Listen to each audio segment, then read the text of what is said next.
Hello दोस्तों, welcome back to YouTube channel RD classes. दोस्तों, जैसा कि आप देख रहे हैं यहाँ पर आज हमारा जो पहला टॉपिक है संख्या पद्धति गणित में, गणित की सीरीज में यहाँ पर आपको सारा गणित का जितने भी टॉपिक हैं पूरा मटेरियल मिल जाएगा। दोस्तों, यहाँ पर संख्या पद्धति से स्टार्ट करेंगे और एक एक चैप्टर वाइज हम शुरुआत करेंगे। पहले उसके बारे में पूरी जानकारी कि संख्या पद्धति है क्या, या फिर कोई भी टॉपिक हो उसकी पहले पूरी जानकारी लेंगे, उसके बाद उसके क्वेश्चन लगाएंगे। तो क्वेश्चन लगाने में बहुत ही आसानी होगी एक बार अगर आप परिभाषाएं समझ चुके होंगे। तो चलिए सबसे पहले आपको बता दूं कि आप इस चैनल की प्लेलिस्ट में चले जाइएगा। अगर आप मैथ का कंप्लीट कोर्स देखना चाह रहे हैं तो मैथ कंप्लीट कोर्स इस तरह की आपको प्लेलिस्ट मिल जाएगी। उस प्लेलिस्ट में जब आप जाएंगे तो आपको पूरे वीडियोस मैथ के सारे मिल जाएंगे, ठीक है, एक एक करके। चलिए स्टार्ट करते हैं। सबसे पहले परिभाषाएं नंबर सिस्टम क्या है। सबसे पहले संख्या पद्धति की परिभाषा जानते हैं। तो संख्या और संख्या से समझ में आ जाता है कि संख्या जैसे 35 है, 3119 है, 4216 है, ये क्या है, संख्याएं हैं। तो संख्याएं कितनी भी हो सकती है, एक से लेकर के अनंत तक की। तो उसकी जो पद्धति है, यानी उसकी जो पद्धति होती है, किसी की व्यवस्था, हम किसी चीज को किस किस तरीके से सॉल्व कर सकते हैं या बिठा सकते हैं या प्रक्रिया कर सकते हैं, कितनी, वो है पद्धति। तो यहाँ इसका मतलब संख्याओं पर हम कितने तरह से कोई कोई क्रिया कर सकते हैं, तो वो है हमारी संख्या पद्धति, ठीक है। तो परिभाषाओं में सबसे पहले हम लेंगे जो संख्याएं हैं वो हमारी कितने प्रकार की होती हैं। तो एक तरह से हम ये कह सकते हैं संख्याओं के प्रकार, ठीक है। संख्याओं के प्रकार को इसमें हम बना सकते हैं, क्योंकि संख्याएं कितने प्रकार की होती हैं इस चीज को हम समझेंगे। तो सबसे पहला आया प्राकृतिक संख्या, यानी प्राकृत संख्या भी इसको बोलते हैं, प्राकृतिक नेचुरल भी बोल सकते हैं आप, प्राकृत संख्या भी बोल सकते हैं। प्राकृतिक संख्याएं क्या हैं, कैसे याद रखेंगे, तो देखिए सबसे पहले वस्तुओं को गिनने के लिए जिन संख्याओं का प्रयोग किया जाता है उन्हें हम गणन या प्राकृतिक संख्या कहते हैं। इसका मतलब क्या हुआ, इसका मतलब हमें वहां पर किसी चीज की हमें गिनती बतानी होगी। जैसे अगर हम यहाँ पे कुछ सर्किल बना देते हैं, अब ये सर्किल बने हुए हैं, ये कुछ संख्या में हैं। अगर एक सर्किल है तो हमने बता दिया एक है, दो है तो हमने बता दिए दो हैं, तीन है तो तीन बता दिए। मतलब जितने भी सर्किल है हम उनकी काउंटिंग अगर बता सकें तो वो प्राकृतिक संख्या है। इसका मतलब प्रकृति में कुछ होगा उसी को तो प्राकृतिक बोलेंगे। तो होगा का मतलब है संख्या का मान होना चाहिए। जैसे एक जीरो आती है जो हम किसी काउंटिंग में यूज नहीं कर सकते। ये नहीं कर सकते कि कोई एक चीज रखी है, ये हमने मान लीजिए कि कुछ एक व्यक्ति खड़ा है, ठीक है, और इस व्यक्ति को हम ये नहीं कह सकते ये है, ठीक है, कि ये जीरो है। कभी जीरो को हम दिखा नहीं सकते, इसीलिए वो व्याप्त नहीं होता, तो इसीलिए वो प्राकृतिक संख्याओं में नहीं आता है। तो जो प्राकृतिक संख्या आप समझ गए होंगे, प्राकृतिक संख्या या फिर गणन, गणन मतलब जिसकी हम गिन सकें, गणना कर सकें, इसीलिए इसका नाम दिया गया है गणन। ध्यान से समझना। तो इसीलिए गणना किसकी कर सकते हैं, एक की, दो की, तीन की, चार की, जितनी भी संख्या होंगी, और dot dot dot dot dot कहां तक, इनफाइनाइट, अनंत तक की संख्या है, वो सारी कहलाती है प्राकृतिक संख्या। चलिए समझ में आ गया होगा। अब इसी से जुड़ा हुआ होता है पूर्ण संख्याएं। क्वेश्चन भी समझते जाइएगा किस तरह से बनेंगे, हम अगला क्वेश्चन बना के दिखाएंगे अभी। पूर्ण संख्याएं, पूर्ण का मतलब, पूर्ण को हम हिंदी में क्या समझते हैं, याद रखना पड़ेगा तभी अच्छे से याद होगा। पूर्ण का मतलब होता है सभी। क्या होता है पूर्ण का मतलब, सभी, यानी पूर्ण संख्या यानी सभी संख्याएं। अब सभी का मतलब क्या हुआ, मतलब ये हुआ कि जब हम काउंटिंग यूज करते हैं तो उसमें हम जीरो भी यूज करते हैं। क्या, जीरो भी आता है। जैसे 10 लिखा तो उसमें जीरो लगाना पड़ा, 20 लिखा तो जीरो लगाना पड़ा। इसका मतलब हमने गणन में तो देखा था 1 2 3 और जीरो नहीं लिया था, लेकिन वो पूर्ण संख्याओं में आ जाएगा। तो पूर्ण मानी सभी संख्याएं। तो सभी संख्याएं क्या होंगी, जीरो से लेकर के 1 2 3 4 5 6 7 8 9 10 dot dot dot dot infinite तक, ठीक है। तो मेरे ख्याल से आप समझ गए होंगे जो भी प्राकृतिक संख्याएं क्या होती हैं, ठीक है। अब एक क्वेश्चन बनाते हैं इस प्राकृतिक संख्याओं पे। जैसे आप समझते होंगे क्वेश्चन को कैसे हम करते हैं। जैसे कोई एक संख्या दे दी उन्होंने और उस संख्या में पूछा कि ये संख्या कैसी है, प्राकृतिक संख्या है या पूर्ण संख्या है, ठीक है। तो आपको ये बताने के लिए क्या करना पड़ेगा, जैसे उसने कहा कि मान लो जीरो, क्या कहा, जीरो, जीरो कैसी संख्या है, तो जीरो को दोनों प्रॉपर्टी नहीं मिलेंगी, जीरो सिर्फ पूर्ण संख्या आएगी। कैसी है, पूर्ण संख्या। क्वेश्चन ऐसे बनेगा, जीरो एक संख्या है। इससे पहले हमने एक वीडियो डाला था उसमें पता था जीरो को क्या क्या प्रॉपर्टी मिलती है। तो पहली प्रॉपर्टी जीरो को मिल गई क्या, जीरो एक पूर्ण संख्या है। दूसरी चीज ध्यान से समझना, अगला उसने अगर पूछा कि संख्या 5 कैसी संख्या है, तो संख्या 5 देखो यहां भी आ गई, पूर्ण संख्याओं में और यहां भी आ गई प्राकृतिक संख्याओं में। इसका मतलब ये दोनों प्रॉपर्टी लेगी तो 5 हमारी प्राकृतिक भी है और कैसी पूर्ण भी है। तो 5 हमारी यानी 0 को छोड़ करके जितनी भी गणन वाली संख्याएं जिनको गिनते हैं काउंटिंग वाली हैं वो संख्याएं पूर्ण संख्याएं भी होती हैं और प्राकृतिक संख्या भी होती है, लेकिन 0 प्राकृतिक संख्या नहीं होती है। तो क्वेश्चन कैसे पूछता है, वो ये कहता है कि प्राकृतिक संख्या में क्या जोड़ दिया जाए जिससे कि वो पूर्ण संख्याएं बन जाएं। देखो ये संख्याएं बनानी है और इनमें क्या जोड़ दिया जाए, तो देखो इसमें 0 जोड़ दो। तो जब हम प्राकृतिक संख्या में 0 ऐड कर देते हैं तो पूर्ण संख्या बन जाती है, ऐसे क्वेश्चन बनता है। दूसरा क्वेश्चन ये ऐसे भी बनाता है कि जो हमारी पूर्ण संख्याएं हैं इनमें से क्या घटा दिया जाए या हटा दिया जाए जिससे कि ये प्राकृतिक संख्याएं बन जाएं। तो देख लो अगर हम इसमें से क्या हटा दें, ये 0 हटा दें तो ये क्या बन जाएंगी, प्राकृतिक संख्या है। समझ गए होंगे मेरे ख्याल से। चलिए तो अब आगे की जो संख्याएं हैं उन पर डिस्कस करते हैं। और दोस्तों अगर समझ में आ रहा हो तो प्लीज लाइक जरूर कर देना इस वीडियो को, ठीक है। चलिए अगला आता है हमारा, हमने पढ़ ली पूर्ण संख्याएं पढ़ ली, प्राकृतिक संख्याएं पढ़ ली, अब पढ़ेंगे हम पूर्णांक संख्याएं। बहुत ही अच्छा टॉपिक है, एक बार अगर आपने समझ लिया तो कभी भूलेंगे नहीं, ठीक है। तो सबसे पहले हम देखेंगे पूर्णांक को हम कैसे लिख सकते हैं। इसको अगर हम तोड़ें तो क्या लिखेंगे, इसका तोड़ के रूप लिखेगा पूर्ण प्लस अंक। पूर्ण प्लस अंक का मतलब क्या होता है, पूर्णांक, ठीक है। अब पूर्णांक में भी आपको एक चीज समझनी है, जैसे पूर्ण प्लस अंक हुआ पूर्णांक, यानी कोई भी अंक पूर्ण है तो वो कहलाएगा पूर्णांक। इतनी ही शर्त है इसकी पूर्णांक की सिर्फ कि उसमें अंक पूर्ण होना चाहिए। देख लो प्राकृतिक संख्याओं में शून्य एवं ऋणात्मक संख्याओं को मिलाने पर जो संख्याएं प्राप्त होती हैं उन्हें पूर्णांक संख्याएं कहते हैं। अब हम आपको एक वो बना के दिखाते हैं, जैसे कि आपने लिखा होगा संख्या रेखा या नंबर लाइन, यहां पर एक 0 होगा, मान लो वैल्यू 0 है, इधर मान चलेंगे 1 2 3 4 5 6 करके होंगे और इधर माइनस में होंगे, ठीक है। जैसे -1 -2 -3 -4 -5 -6 डॉट डॉट डॉट। यहां पर प्लस का 1 प्लस का 2 प्लस का 3 प्लस का 4 प्लस का 5 प्लस का 6 डॉट डॉट डॉट, होगा नहीं होगा।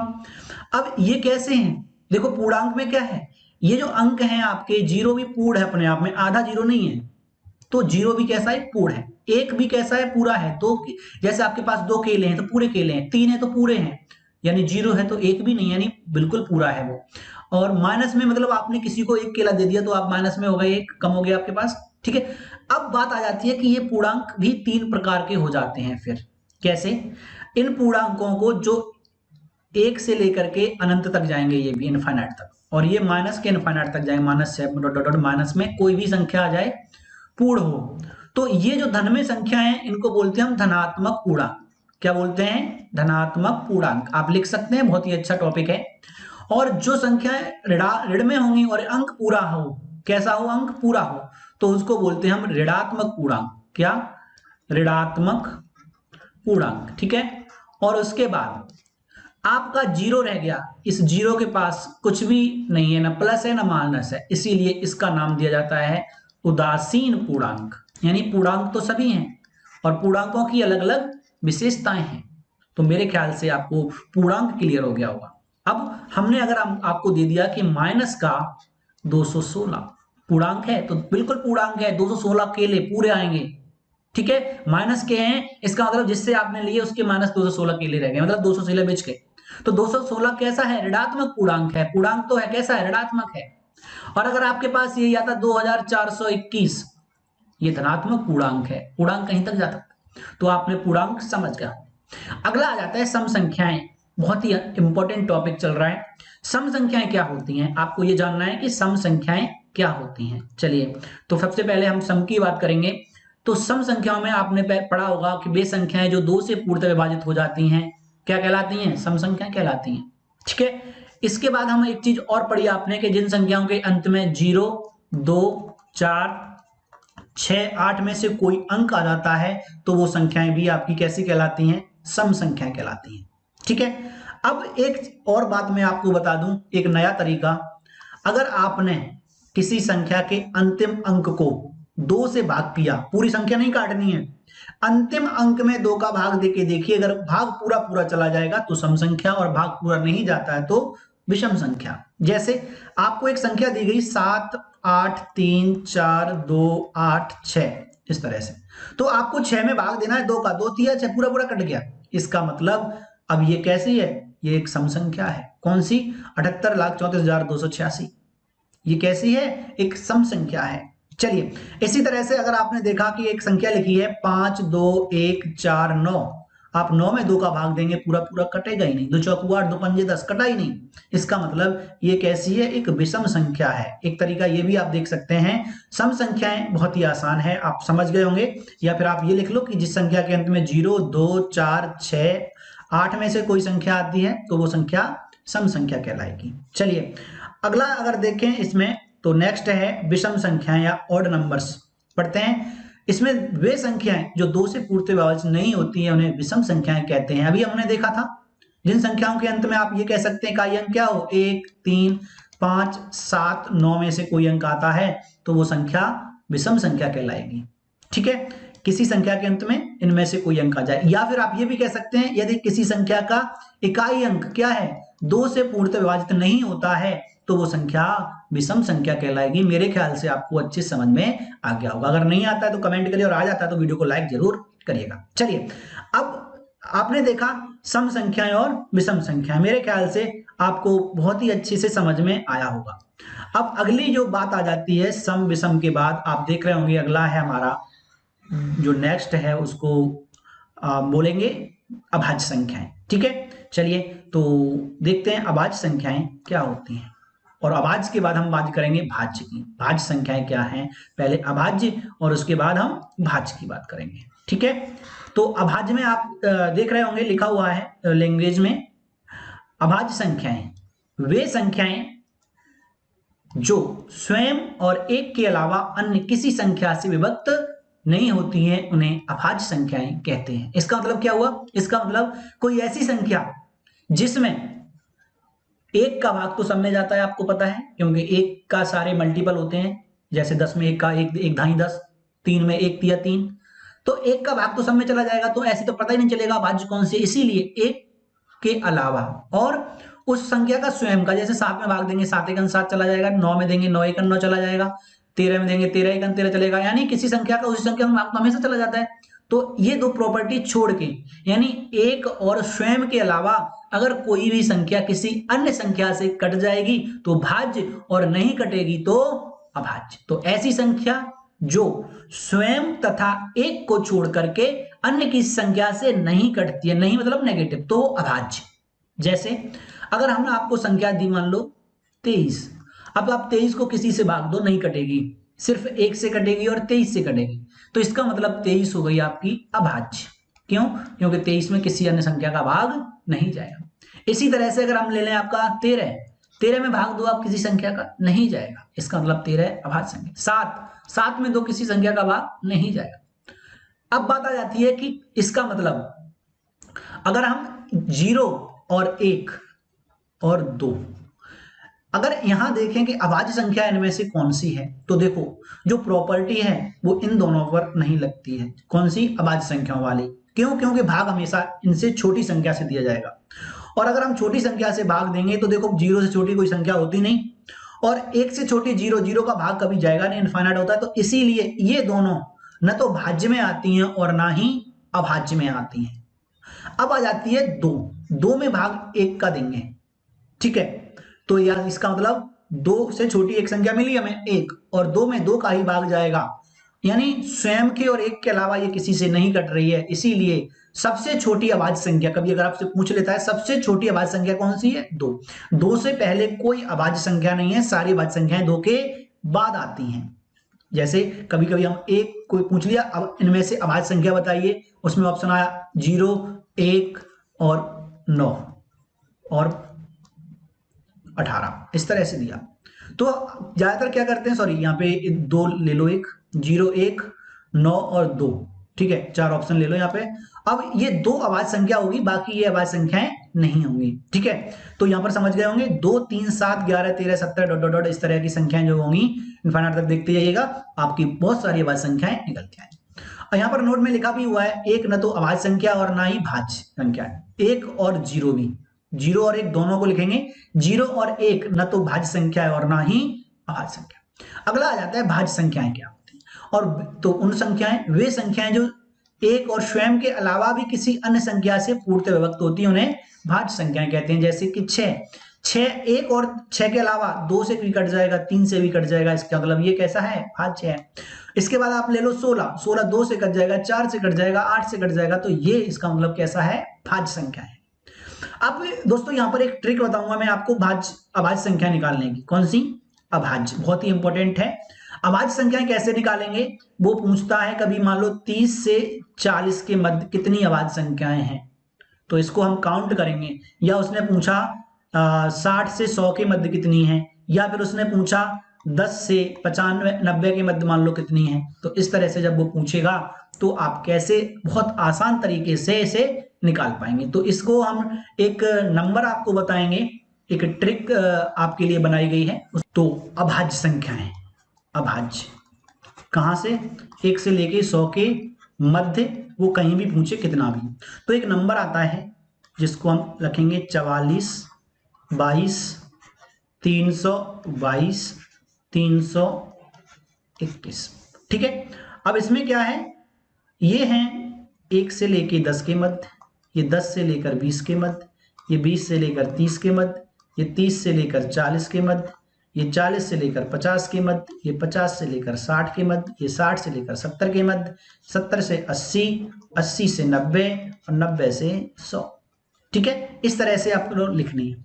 अब अगर उसने पूछा, मान लो उसने कहा कि बताइए 20 से लेकर के 70 के मध्य कुल कितनी अभाज्य संख्याएं होंगी, तो 20 कहाँ है, ये है, 70 कहाँ है, ये है।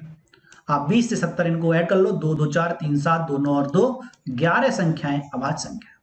अगर वो पूछता है कि 1 से लेकर के 20 के मध्य कितनी होंगी, तो 1 से 20 तक यानी 2 काउंट कर दो, 4 और 4 8। कौन सी होंगी, तो देखो 20 तक लेते हैं, 2 3 5 7 11 13 17 19, कितनी हो गई, 1 2 3 4 5 6 7 8।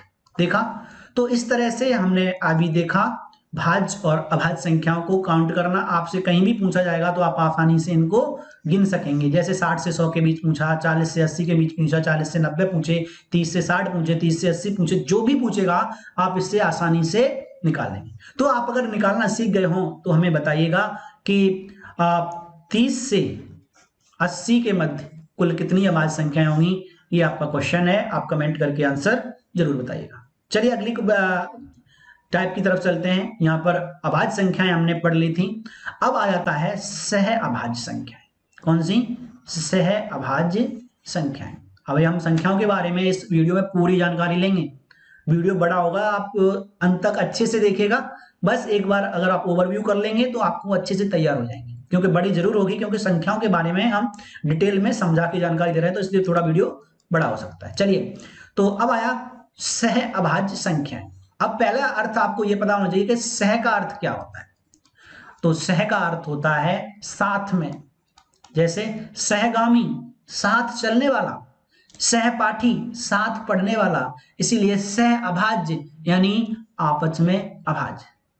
ठीक है, तो असहभाज्य भी लिखते हैं उनको, असहभाज्य यानी असहभाज्य, कुछ भी बोल सकते हैं, सह अभाज्य भी बोलते हैं इनको, और असहभाज्य भी संख्याएं बोलते हैं। ठीक है, इसका मतलब ये हुआ कि कोई भी दो संख्याएं या दो से अधिक, क्योंकि आपस में साथ साथ का मतलब क्या है, साथ में 2 हो सकते हैं, साथ में 3 हो सकते हैं, 4 हो सकते हैं, 5 हो सकते हैं, लेकिन वो संख्याएं ऐसी हों जो किसी एक संख्या से ना कटें। अलग अलग कट सकती हैं लेकिन किसी एक संख्या से ना कटें। तो जब 2 या 2 से अधिक संख्याएं, आप इनको लिख सकते हैं। अधिक संख्याओं में कोई भी उभयनिष्ठ गुणनखंड हो अथवा जिसका मासा 1 हो, वे एक साथ सहभाज्य संख्याएं कहलाती हैं। इनका मासा सिर्फ 1 होना चाहिए, मतलब 1 के अलावा किसी से दोनों संख्याएं ना कटें। अब बात ये आ जाती है यहाँ पर कि आपको अगर ये चीजें नहीं लिखनी है, सिर्फ पीडीएफ नोट्स के रूप में चाहिए, तो उसके लिए हमने कल आपको बताया भी था, हमारा नंबर है 85 32 95 19 20। आपको इस पर व्हाट्सएप करना है। आपको एक पेड ग्रुप से जोड़ा जाएगा और पेड ग्रुप से जोड़ करके वहां उस ग्रुप में आपको ये पीडीएफ और प्रैक्टिस सेट यानी जो एग्जाम में पूछे गए क्वेश्चन हैं वो सारे ग्रुप पर मिलेंगे। ठीक है, तो अगर आपको ग्रुप में ऐड होना है पेड ग्रुप में, तो आपको इस नंबर पे व्हाट्सएप करना है। चलिए, अगला आता है युग्म अभाज्य संख्याएं, ऐसी संख्याएं जिनके बीच अंतर 2, इनको ट्विंस प्राइम भी बोलते हैं, इंग्लिश में ज्यादातर बच्चे इसको जानते हैं twins prime. Twins prime number है ये युग्म अभाज्य संख्याएं। अब ये ऐसी अभाज्य संख्याएं जिनके मध्य 2 का अंतर हो, तो उन संख्याओं को हम से अभाज्य युग्म अभाज्य संख्याएं कहते हैं। जैसे 11 और 13 2 का अंतर है, तो ये युग्म से अभाज्य संख्याएं कहलाएंगी। अगली 17 और 19, इनको भी हम क्या कहेंगे, युग्म अभाज्य संख्याएं। 3 और 5 कैसी हैं, युग्म अभाज्य संख्या। तो 2 ऐसी अभाज्य संख्याएं जिनके मध्य 2 का अंतर हो, देखो 19 में 17 क्या 2, 13 में से 11 क्या 2, 3 में 5 में से 3 क्या 2, तो ये अंतर 2 आएगा, तो ये कहलाते हैं ट्विंस प्राइम नंबर यानी युग्म अभाज्य संख्याएं। अगला आ जाता है आपका परिमेय संख्याएं। आप परिमेय संख्याएं आप अच्छे से समझते होंगे कि परिमेय संख्याएं किसे कहते हैं।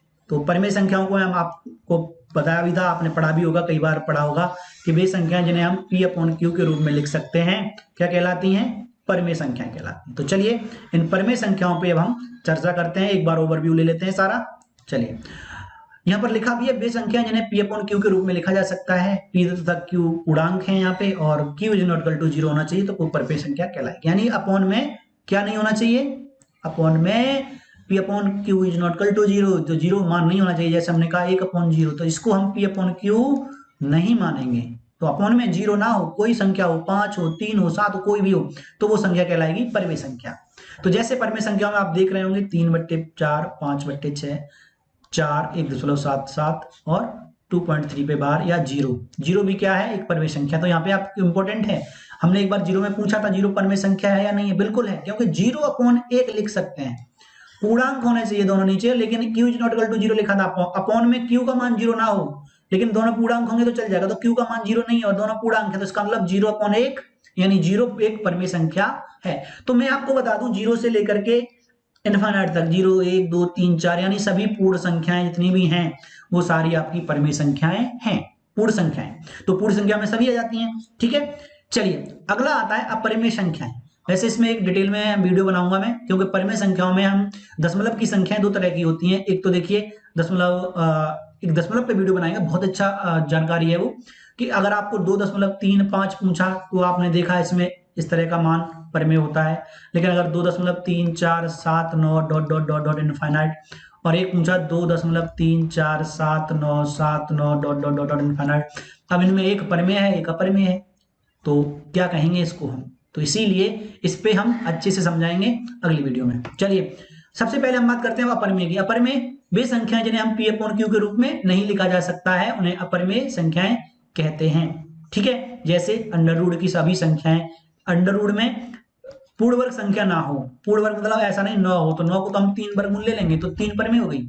तो वर्गमूल के अंदर ऐसी संख्या जो पूर्ण वर्ग संख्या ना हो, तो सभी संख्याएं ऐसी वर्गमूल वाली परिमेय संख्याएं कहलाएंगी। इसके अलावा अगर किसी का मान, क्योंकि इसी वर्गमूल को हम ऐसे भी लिख सकते हैं 1/2, 1/3, 1/4 या 2/3, 2/5 पावर में, तो इसका मतलब अगर किसी संख्या की घात ऐसी घात है जो हम वर्गमूल जिसका नहीं निकाला जा सकता, पूरा मान एग्जैक्ट नहीं आता, जैसे अगर आप किसी भी अभाज्य संख्या की पावर कितनी भी कर लेना, हमेशा आपका क्या आएगा, एक अपूर्ण, जैसे अपॉन में होनी चाहिए। जैसे अपने 7 की पावर 3/5 ले लो, चाहे 15/16 ले लो, किस भी ले लो, तो ये सारे अपरिमेय होंगी। तो इस तरह के मान अपरिमेय।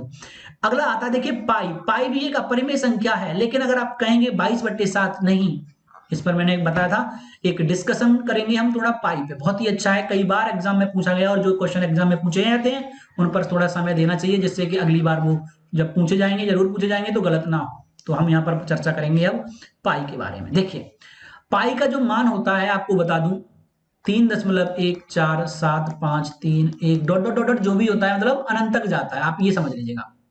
पाई का जो मान होता है वो अनंत तक जाता है, एग्जैक्ट नहीं होता है 1/4, यहाँ पर सॉरी 3/4 समथिंग होता है। आप ये समझिएगा कि पाई का मान होता है वो अनंत तक जाता है।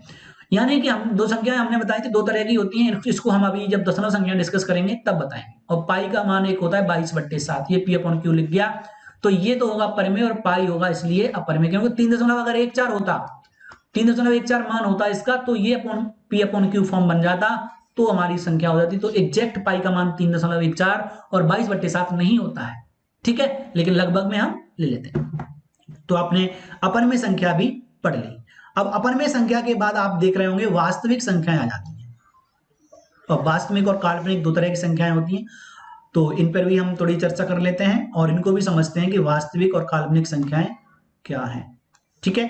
तो संख्याओं के बारे में जानकारी, वास्तविक संख्याएं, ठीक है, जो भी संख्या होगी सभी परमेय संख्याएं तथा अपरमेय संख्याएं वास्तविक संख्याएं कहलाती हैं। इसका मतलब यह कोई कहीं भी अगर आपका मान लिखा हुआ है प्लस में मतलब वर्गमूल में हो चाहे वर्गमूल के बाहर, यानी 3, 7, √5 ये प्लस का है, और माइनस में नहीं होना चाहिए।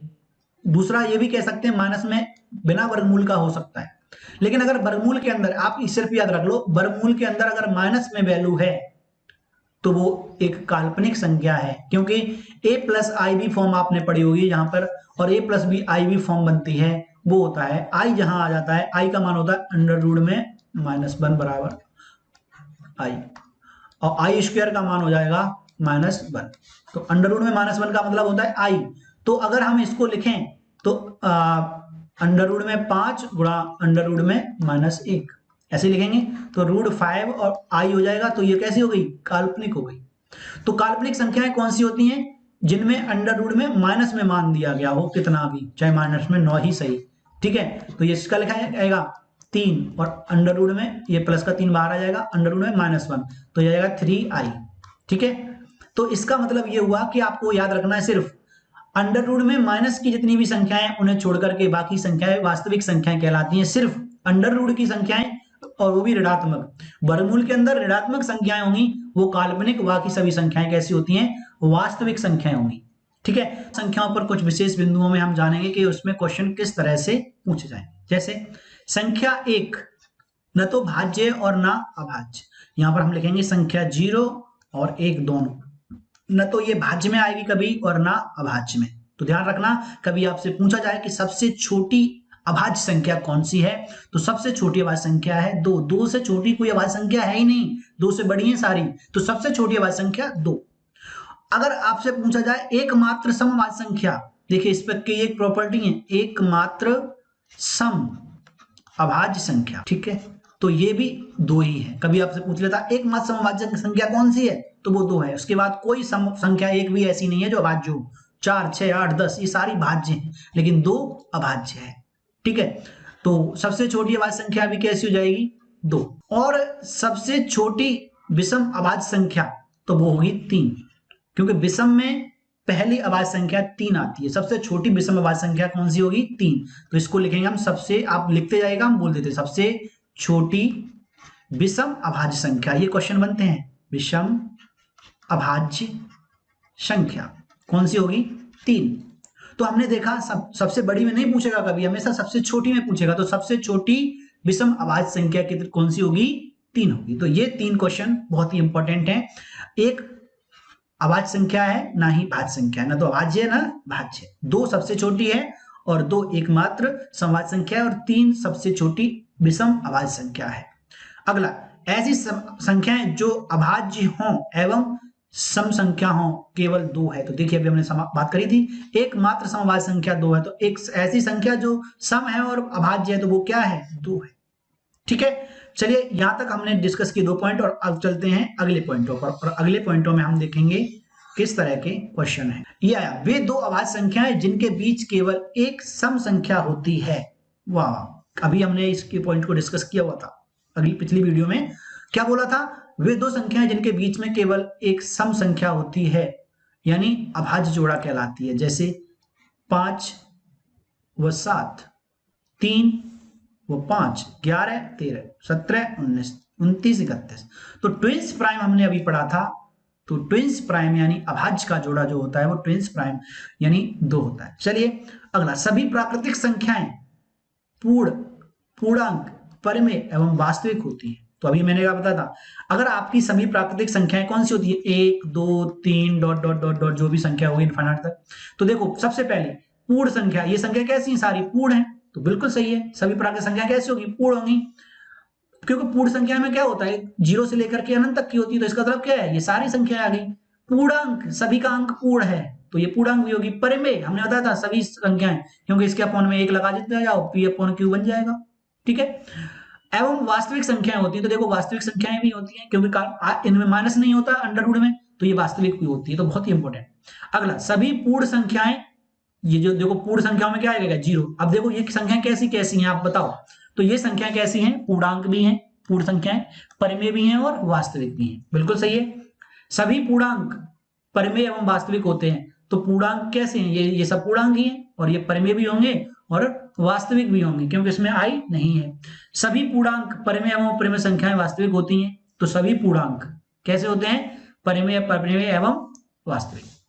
चलिए अगला, अभाज्य रूढ़ एवं यौगिक सम तथा विषम संख्या होती है। अभाज्य रूढ़ क्या होता है, अभी हमने इसमें क्वेश्चन में एक संख्या पढ़ी थी भाज्य, और भाज्य संख्या कौन सी होती है, जो किसी से कट जाए, जैसे 6 है, 18 है, यानी स्वयं और एक के अलावा किसी अन्य से कट जाती है, वो भाज्य, और नहीं कटती है स्वयं और एक के अलावा किसी से, तो वो अभाज्य।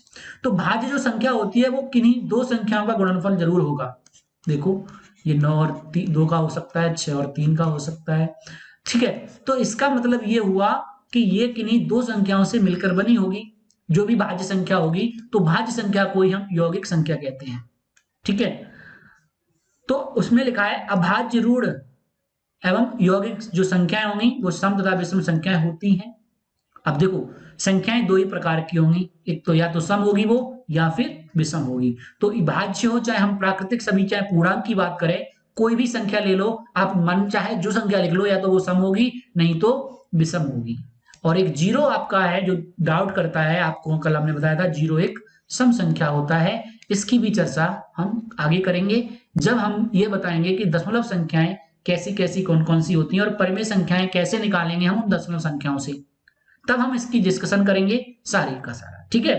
अगला आता है सभी पूर्णांक जो होते हैं वो परिमेय और अपरिमेय संख्याएं ऋणात्मक एवं धनात्मक दोनों होती हैं। तो अभी हमने पूर्णांक में 3 तरह के बताया था, अभी इसमें वही चीज लिखी है। जो पूर्णांक होगा वो एक उदासीन भी होता है 0, और माइनस के पूर्णांक होंगे तो ऋणात्मक पूर्णांक भी होते हैं और धनात्मक पूर्णांक होते हैं, ठीक है। अगला प्राकृतिक, जो प्राकृतिक संख्याएं होंगी अभाज्य, यौगिक, सम, विषम एवं पूर्ण संख्याएं कभी भी ऋणात्मक नहीं होती हैं। ये बहुत इंपॉर्टेंट टॉप पॉइंट है आपके लिए, ये कभी कंफ्यूज कर जाए आपको। जो अभाज्य संख्या है हम नेगेटिव वाली नहीं लेते हैं, यौगिक है वो भी नहीं लेंगे, सम, विषम एवं पूर्ण, तो ये कभी भी हम नेगेटिव वाली नहीं लेते हैं। सिर्फ हम पूर्णांक में नेगेटिव लेते हैं, पूर्णांक में जो पूर्णांक संख्याएं होती हैं वो नकारात्मक होती है, बाकी सब सकारात्मक होती हैं, ठीक है।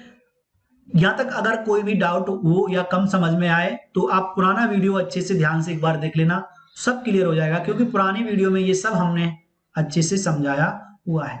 चलिए अब आगे बात करते हैं इसमें भिन्न में, ठीक है। आप देख रहे होंगे कुछ पॉइंट्स और भी देख लेते हैं हम इसमें, फिर हम इनमें क्वेश्चनों की भी थोड़ी चर्चा करेंगे। तो देखिए भिन्न संख्याएं परिमेय संख्याएं होती हैं, जितनी भी भिन्न होंगी वो इसी तरह से लिखाएंगे 3/5 7/9 करके, तो ये हो गया P और ये हो गया Q, तो ये कैसी होगी परिमेय, तो सभी भिन्न कैसी होंगी परिमेय संख्या। अगर आप ये कह रहे हो नहीं 3 से ही 2/5 लिखा है तो ये भी परिमेय होगा, भिन्न है, बिल्कुल है। देखो ये से कर दो 5 दिया 15 और 2 17/5, तो देखो P/Q बन गया। तो चाहे भिन्न उचित हो चाहे अनुचित हो चाहे मिश्रित हो, किसी भी प्रकार की भिन्न हो, आपकी सारी भिन्न कैसी होती हैं, एक परिमेय संख्या होती हैं। ये बिल्कुल आसान है अगर आपने उस चीज को समझा है तो। अगला लिखो 2 के अतिरिक्त सभी अभाज्य रूढ़ संख्याएं विषम होती हैं। एक 2 ऐसी संख्या है जो सम होकर वे भी अभाज्य है, लेकिन इसके अलावा जितनी संख्याएं अभाज्य होंगी वो सारी कैसी होंगी, विषम होंगी। सिर्फ दो एक ऐसी संख्या है जो सम होने पर भी अभाज्य है, बाकी सभी जो संख्याएं हैं अभाज्य वो कैसी होंगी, विषम होंगी। इस चीज को ध्यान रखना। अब अगला आ जाता है 0 कैसी है, धनात्मक है या ऋणात्मक है। तो 0 न तो धनात्मक है और ना ही ऋणात्मक है, इसीलिए हम 0 को एक नाम देते हैं क्या, उदासीन। तो 0 कैसा है, उदासीन नंबर है। अब कैसे पता, इसलिए पता है क्योंकि अगर किसी के पास धन में मान है तो वो किसी मान को बढ़ा देगा, जैसे 5 में 3 जोड़ा तो कितना हो गया 8, क्योंकि इसके पास धन था। यार ऋण में मान है तो वो कम कर देगा, 5 में से 3 गया 2।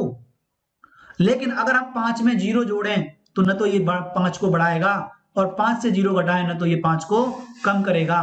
तो न तो 0 धन का था न ऋण का था, क्योंकि इसमें परिवर्तन ही नहीं किया, तो न तो 0 धनात्मक होगा न ऋणात्मक होगा, इसलिए 0 को हम उदासीन बोलेंगे। अगला पॉइंट जो आता है बहुत ही इंपॉर्टेंट है, शून्य में किसी भी संख्या का भाग देने पर शून्य आता है। देखो किसी संख्या को अगर हम भाग दे रहे हैं 0, 0 में 5 का, इसका मतलब क्या है, इसका मतलब हम 0 के टुकड़े कर रहे हैं और उसका मान बताएंगे कितना। जैसे आपके पास कुछ भी नहीं है और उसका आप उसके 5 टुकड़े करोगे तो वो भी कुछ भी नहीं होंगे ना। तो इसीलिए 5 का भाग अगर हम 5 का क्या, किसी भी संख्या का भाग हम 0 में करेंगे तो वो हमेशा 0 ही आएगा भागफल, क्योंकि हमारे पास वैल्यू है ही नहीं है, तो हम भाग देंगे ही नहीं और जाएगा ही नहीं, और जाएगा नहीं तो कुछ आएगा नहीं, तो भागफल भी क्या रहेगा, 0 रहेगा। चलिए, किसी भी संख्या में शून्य का भाग देने पर परिभाषित नहीं होता, लेकिन अगर हम किसी संख्या में 0 का भाग दे दें, जैसे 5/0 कर दें, तो कितने बार भाग जाएगा, तो 0 के बाद कुछ मान ही नहीं है तो ये अनंत बार जाएगा।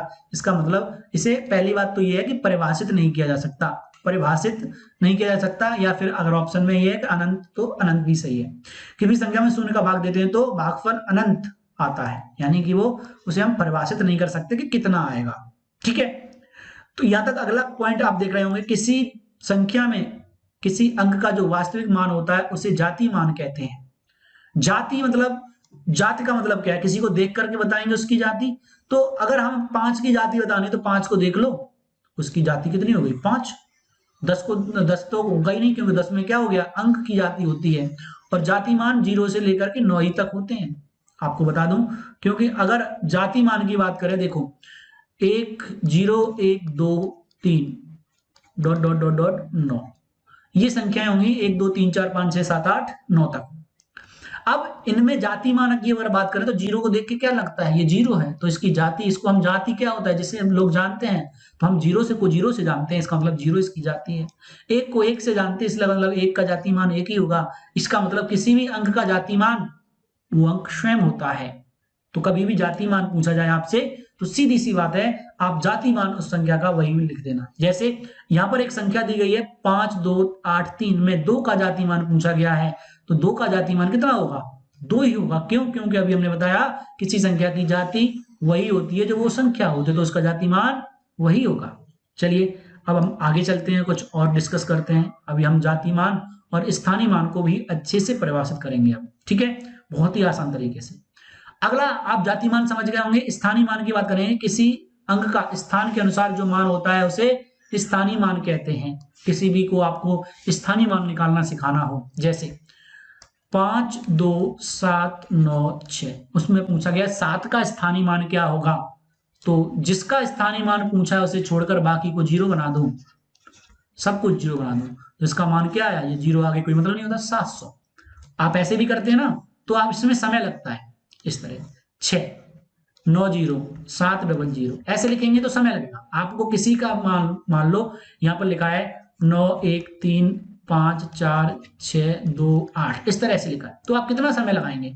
अगर 5 का पूछा है तो 5 लिखो, इधर के मत लिखो, कितने अंक लगाने, 4 लो, या फिर इसको इनको सबको 0 बना दो, तो 1 2 3 4, तो 5 पे 4 बीजो, तो 5 का स्थानीय मान कितना हो गया। आप स्थानीय मान अच्छे से निकालना सीख गए होंगे। इसमें हम बात करेंगे पॉइंट यानी दशमलव। दशमलव की जो अवधारणा है बहुत ही इंपॉर्टेंट टॉपिक है दोस्तों, बहुत ज्यादा लोगों का कंफ्यूजन रहता है, तो उस कंफ्यूजन को दूर करने के लिए हमने इस अवधारणा को यहाँ पर डिस्कस करना है। जैसे कि आप देख रहे होंगे स्क्रीन पर लिखा हुआ है दशमलव की अवधारणा है, और दशमलव पहले शुरुआत में 2 प्रकार का होता है, एक शांत रूप दशमलव और दूसरा अशांत रूप दशमलव। क्या होते हैं इन पर चर्चा करेंगे। उसके बाद दशमलव अशांत रूप दशमलव भी 2 प्रकार का होता है, एक पुनरावृत्ति वाला दशमलव और एक बिना पुनरावृत्ति वाला दशमलव। अब इसका मतलब दशमलव संख्याएं पढ़ना ही नहीं है। देखिए मैं ये बता दूं कि ये सभी प्रतियोगी परीक्षाओं के लिए इसलिए इंपॉर्टेंट है क्योंकि एक बात बताओ, संख्याएं तो हर जगह प्रयोग होती है ना, जहां भी मैथ पूछा जाएगा वहां संख्याएं आएंगी, और संख्याएं आएंगी तो संख्या पद्धति प्रत्येक एग्जाम के लिए बहुत इंपॉर्टेंट टॉपिक है। इसीलिए आप किसी भी कंपटीशन की तैयारी कर रहे हैं,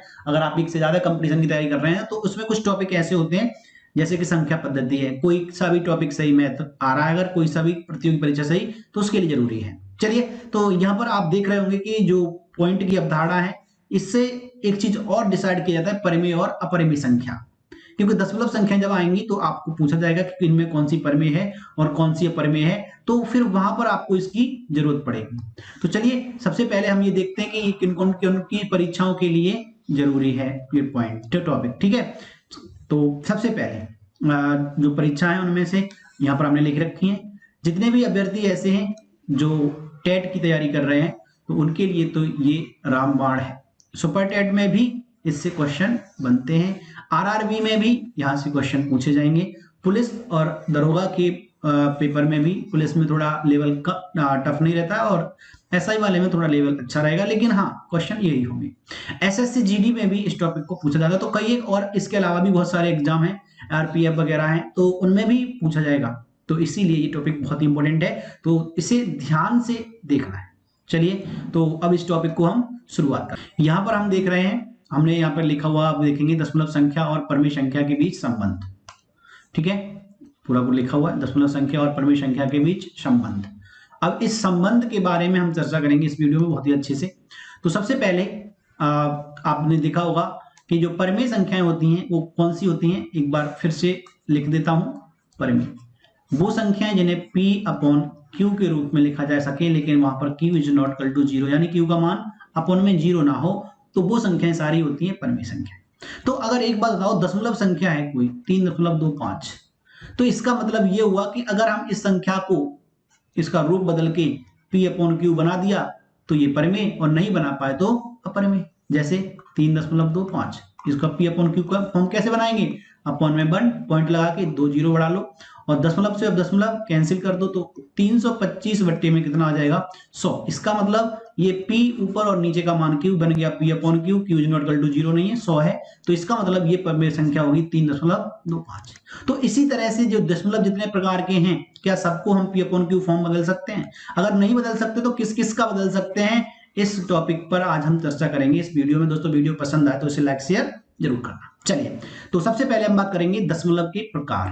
दशमलव 2 प्रकार का होता है, ठीक है, दशमलव जो है वो 2 प्रकार का होता है। दो कौन कौन से हैं, एक तो है शांत रूप दशमलव और दूसरा है अशांत रूप दशमलव। अब इसका मतलब क्या है, इसका मतलब ये हुआ कि अगर दशमलव के बाद जैसे हमने लिखा 3.251 ये, या फिर हम लिखते हैं 0.15 या फिर हम लिखते हैं 0.3758 इस तरह से लिखा, तो ये सारे एग्जाम्पल जो हैं वो हैं आपके शांत रूप दशमलव के। अब शांत रूप क्यों है, इसका शांत रूप इसलिए है क्योंकि इसमें हमें दशमलव के बाद एक निश्चित अंकों तक जाने के बाद वो रुक गया, और जो रुक जाए वो शांत है, और जो ना रुके वो अशांत है। जो पानी ठहरा हुआ होता है उसको हम शांत बोलते हैं। तो दशमलव में जो संख्याएं, जो दशमलव के बाद निश्चित रुक गई संख्याएं, पता है कितनी है, तो वो शांत है। जरूरी नहीं है 3 हो 5 हो, जितनी भी हो, लेकिन हमें पता हो कि दशमलव के बाद इतनी संख्याएं हैं, तो वो कहलाएगा शांत रूप दशमलव। और शांत रूप दशमलव जितना भी होगा वो सारा आप P/Q फॉर्म में बदल सकते हैं। जैसे अगर इसको बदलना हो तो अपॉन में 1 पॉइंट के बाद जितने अंक हैं उतने जीरो लगा लो, 4 अंक है, 4 जीरो, पॉइंट के बाद पॉइंट कैंसिल, तो बन गया ये P और ये Q।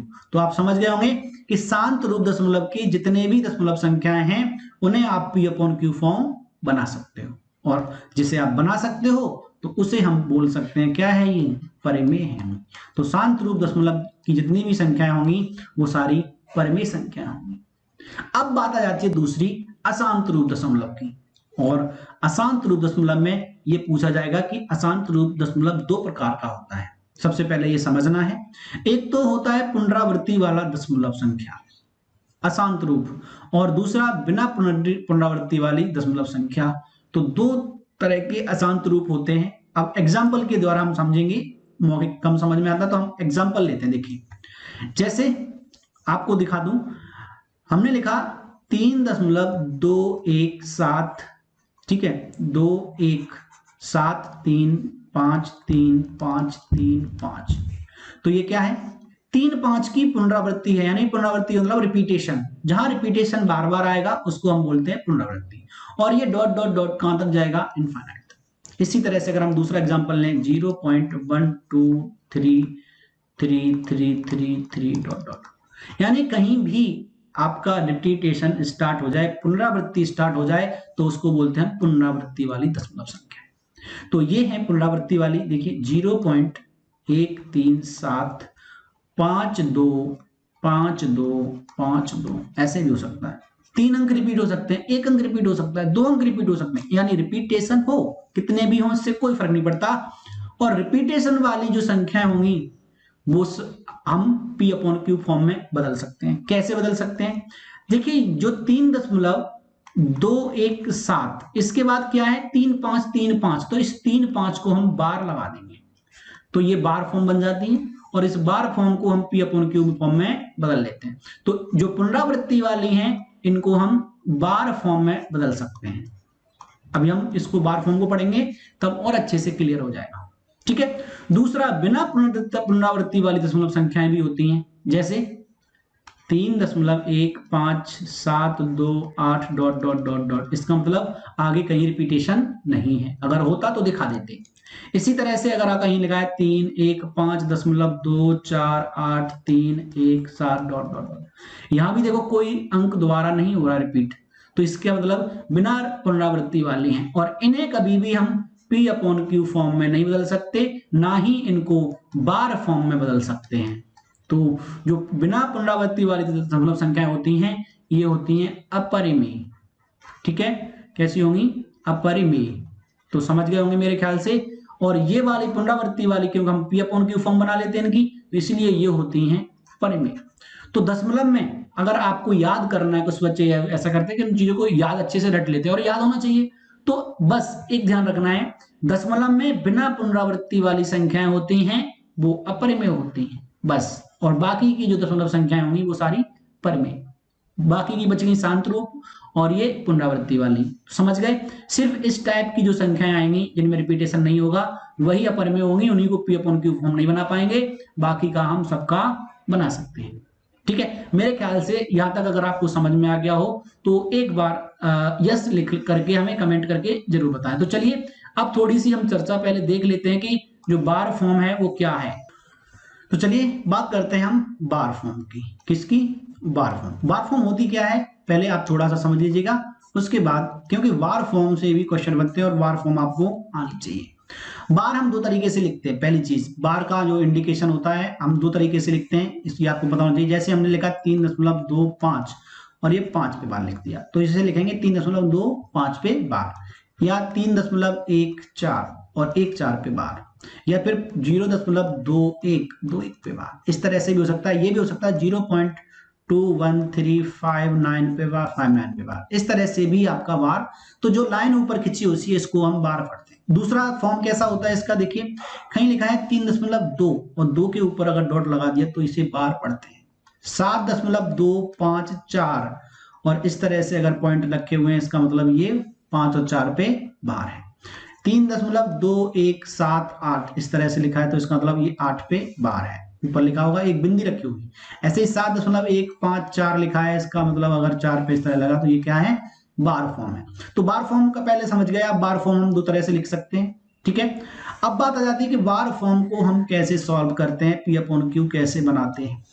तो सबसे पहले आपको एक बात बता दूं कि यहां पर कुछ क्वेश्चन टाइप वाइज लेते हैं। पहले जैसे कहीं लिखा है 1.333 ... इनफाइनाइट, तो पहले तो इसकी हम बार फॉर्म बनाना सीखेंगे। तो 1 जो अंक रिपीट होगा उसी पे बार लगाएंगे, तो 3 रिपीट है तो 1.3 पे बार, इस तरह से लिख देंगे। ठीक है, अगला, अब 1.3 के बाद अगर इस तरह से भी लिखा है 1.259799797 ... इनफाइनाइट, और तो इसको लिखेंगे हम 1.2597। अब रिपीट किसका हो रहा है? रिपीटेशन 9 का, तो 97 का हो रहा है तो 97 पे बार लिख देंगे। इसी तरह से ऐसे भी हो सकता है रिपीटेशन 0.0123757575 ... तो कहीं से भी स्टार्ट होगा और जहां से स्टार्ट होगा बार हम वहीं से लिखेंगे। तो इसको लिखेंगे 0.012375 पे बार है तो 75 पे बार। तो बार फॉर्म बदलना सीख गए। या फिर इस रूप में लिखा है कहीं 1.3 पे बार, तो इसका मतलब होता है 1.333 ... इनफाइनाइट। ये भी दोनों तरीके से आना चाहिए। ये इस फॉर्म को ऐसे ही बदल सकते हैं और इसको फिर इस रूप में भी परिवर्तित कर सकते हैं। मेरे ख्याल से आपको चीजें समझ में आ रही होंगी। क्या आपको ये लग रहा है कि आपकी समझ में नहीं आ रही है ऑनलाइन क्लास में? अगर आ रही है इसमें आप अगर पढ़ सकते हैं तो हम जरूर बताइएगा यस लिख के, तो हम ऐसे आगे कंटिन्यू रखेंगे। ठीक है, चलिए आगे अगर हम बात करेंगे बार फॉर्म में इसको सॉल्व कैसे करते हैं, तो अभी हम नॉर्मली आपको समझा देते हैं। जैसे कि हमने अभी लिखा था 1.3 पे बार, तो अब इसे करना क्या है, एक को अलग कर लो, प्लस लगा लो, क्योंकि ये पॉइंट वाला मान होता है वो 0.333 तो होता है, तो इसे हम लिखेंगे 0.3 पे बार। समझने के लिए लिख रहा हूं, वैसे तो आपको ये प्लस प्लस नहीं लगाना है, बाद में और छोटा कर लेंगे, अभी बड़ा रूप इसलिए लिख रहा हूं कि आपको समझ में आ जाए। ठीक है, अब 0.3 पे बार के बाद सबसे पहले ये देखना है कि यहां पर मान कितना है वो पूरा लिख लेना है। तो कितना मान है 3, तो 1 प्लस 3 पूरा लिख लेना है। उसके बाद ये देखना है कितने अंकों पे बार है, उतने बार 9 लिख देना। एक अंक पे बार है तो इसको लिखेंगे 3/9। फिर काट दो, 3 से 3 एकन 3, 3 तिया 9, इसको लिखेंगे 1 + 1/3, या फिर 3 एकन 3 और 1 4/3। तो ये आंसर आ जाएगा किसका, 1.3 बार का मान। एक और क्वेश्चन लेते हैं, अच्छे से समझने की कोशिश करना। दूसरे क्वेश्चन में 2.52 और इसकी बार, तो इसको कैसे करेंगे, हमने क्या बताया था, सीधा 2 + 5 2 पे बार। अब इसे सॉल्व करेंगे, 2 प्लस पूरा मान लिखेंगे कितना है 5।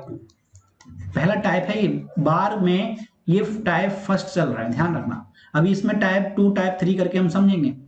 उसके बाद कितने पे बार है, कितनी संख्याओं पे, और अपॉन दो अंकों पे बार है। कितने अंकों पे बार है 2, तो 2 बार 9 लिखेंगे बस। अब क्या हो जाएगा, ये इतना ही छोड़ दो, या फिर ऐसे लिखते हो 2 सही 52/99। तो ये आपका आंसर हो जाएगा दूसरे का। अगर तीसरा, अगली बात करेंगे हम अगली टाइप की, अब आप समझ गए होंगे, तो एक तीसरा क्वेश्चन आप हमें बना के जरूर बताइएगा कि इसका आंसर कितना आएगा।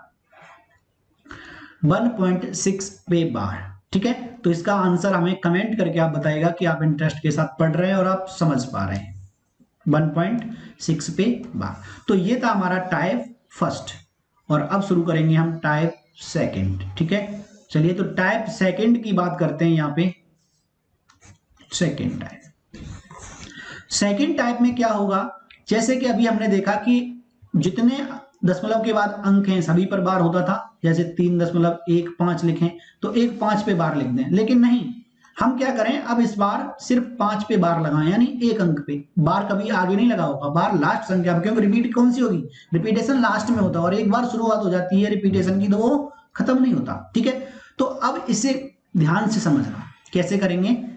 पहला काम वही होगा 3 + 0.15 ऑफ, इसे अलग अलग लिखेंगे। फिर क्या करेंगे, 3 प्लस जो मान है वो पूरा लिखा जाएगा, कितना है 15, पूरा लिखेंगे। अब माइनस लगाएंगे, क्योंकि यहां पर माइनस इसलिए लगेगा क्योंकि एक अंक पे बार है, दोनों पे होता तो नहीं लगाते। अब इसमें से वो अंक घटा देंगे जिस पर बार नहीं है, तो जिस पर बार नहीं है वो क्या है 1, अपॉन में उतने बार 9 लिखेंगे जितने अंकों पे बार है। तो कितने बार अंक पे बार है 1 पे, 5 पे केवल बार है तो 9 लिखेंगे। और कितने अंक पे बार नहीं है, 1 पे अंक पे बार नहीं है, 1 पे, तो यहां लिखेंगे, जिस पे बार नहीं है उसके लिए हम 0 लगाते पीछे।